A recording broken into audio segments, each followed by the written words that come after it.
Neymar বিশ্ব ফুটবলের অন্যতম আলোচিত নাম, আর 2026 বিশ্বকাপের রেসে তার অবস্থান নিয়ে এখনও ব্যাপক আলোচনা চলছে। 2026 সালের সর্বশেষ আপডেট অনুযায়ী তিনি আবারও জাতীয় দলে নিজের জায়গা শক্ত করার চেষ্টা করছেন এবং ব্রাজিলের বিশ্বকাপ স্বপ্নে গুরুত্বপূর্ণ ভূমিকা রাখার লক্ষ্যে প্রস্তুতি নিচ্ছেন। নেইমারের কেরিয়ার গত কয়েক বছরে কিছুটা ওঠানামার মধ্য দিয়ে গেছে।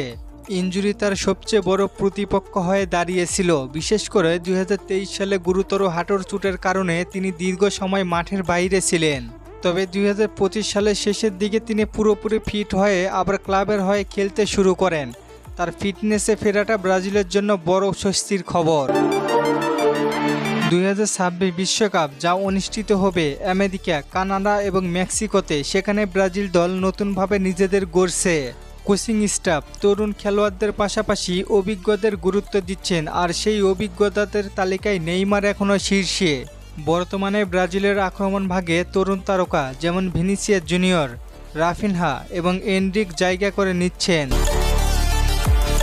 তবে বড় ম্যাচে অভিজ্ঞতা এবং সৃজনশীলতার জন্য নেইমারের বিকল্প এখনও পুরোপুরি তৈরি হয়নি। তার খেলার ধরন, পাসিং, ড্রিবলিং এবং ম্যাচে কন্ট্রোল করার ক্ষমতা এখনও ব্রাজিলের জন্য গুরুত্বপূর্ণ। 2026 বিশ্বকাপ বাছাই পর্বে নেইমারের পারফরমেন্সও নজর কাড়ছে।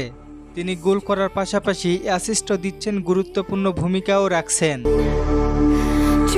যদিও আগের মতো গতিময়টা কিছুটা কমছে, কিন্তু তার খেলার বুদ্ধিমত্তা এবং অভিজ্ঞতা তাকে এখনও কার্যকর করে রেখেছে। অনেক বিশ্লেষক মনে করছেন তিনি হয়তো তার ক্যারিয়ারে শেষ বিশ্বকাপ খেলতে যাচ্ছেন, তাই নিজের সেরাটা দেওয়ার চেষ্টা করতেছেন।